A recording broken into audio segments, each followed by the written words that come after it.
রান্না নিয়ে এক্সপেরিমেন্ট করতে আমার খুব ভালো লাগে। আজকে একটু ডিফারেন্ট ওয়েতে রান্নার চেষ্টা করলাম। এই যেমন মুরগির মাংসটাকে আমি তেলের মধ্যে হালকা একটু ভেজে নেব। তার ভিতরে আমি বেশ খানিকটা পেঁয়াজ, রসুন, আদা আর টমেটোটাকে কেটে এর ভিতরে দিয়ে দেব। তারপর সব কিছু হাই হিটে রান্না করার পরে যখন এটা দিকে পানি ছেড়ে দেবে, তারপর ব্লেন্ডার জগে নিয়ে আমি এটাকে ব্লেন্ড করে নেব।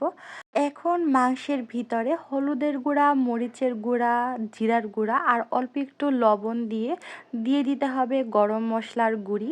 তারপর সামান্য একটু পানি দিয়ে খুব সুন্দর করে ভেজে নিতে হবে। তারপর অল্প একটু মাংসের মশলা দিয়ে এটাকে একটু সময় কষিয়ে নিতে হবে। কষানো হয়ে গেলে তারপর ওই ব্লেন্ড করে রাখা মিশ্রণটা দিয়ে নেড়ে চেড়ে একটু সময় নিয়ে রান্না করতে হবে। এরপর দিয়ে দিব আমি আলু।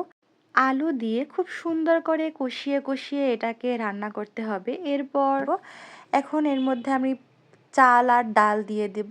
বেসিক্যালি আমি খিচুড়ি রান্না করব। জাস্ট মাংসটাকে আমি একটু ডিফারেন্ট ওয়েতে রান্নার চেষ্টা করেছি। তারপর ২টা সিটি দিয়ে দিলেই কিন্তু খিচুড়িটা রেডি হয়ে যাবে।